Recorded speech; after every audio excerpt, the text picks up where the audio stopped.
They say there's nothing better to do than to eat and drink and enjoy the labor that God has given you under the sun. Yeah.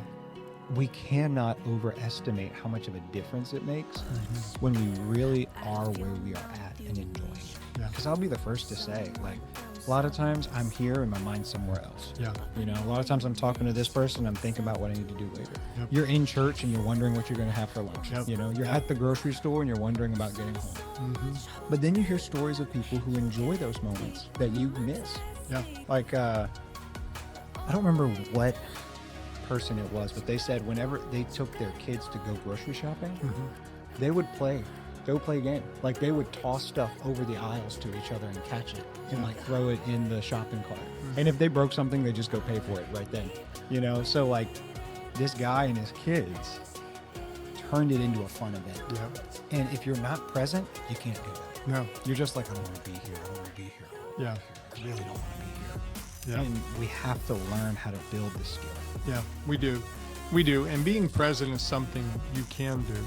And a lot of people, when they hear us say that, you know, deal with the past, focus on the present, they say, well, okay, well, what about the future? What do I do with that? Well, what we say to do is to aim toward your future. You want to aim, you want to have a future, you want to have a future vision, and you want to aim toward it.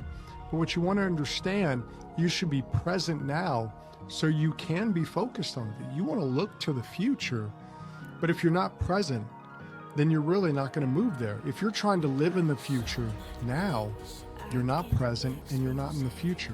So you really miss out on both. It's like a person who's always looking ahead to something else. Yep. So they're not doing the things they need to do to get there. So they never achieve the dream. We call them dreamers. Oh, they're dreamers. They're always, their head's always up in the cloud. Well, a lot of times they're in the future, but they're not doing the things now to get them to the future.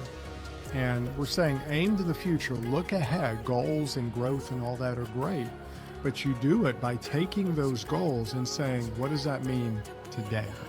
What can I do today to get to that goal in the future? I just thought of this, and disagree with me if you want, but I think that the purpose of the future is to align the present.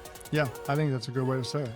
The purpose of looking towards the future is to define how you want to live today. Yeah, yeah, It's not to say, oh, screw the present. yeah. The future's where I'm going to be happy.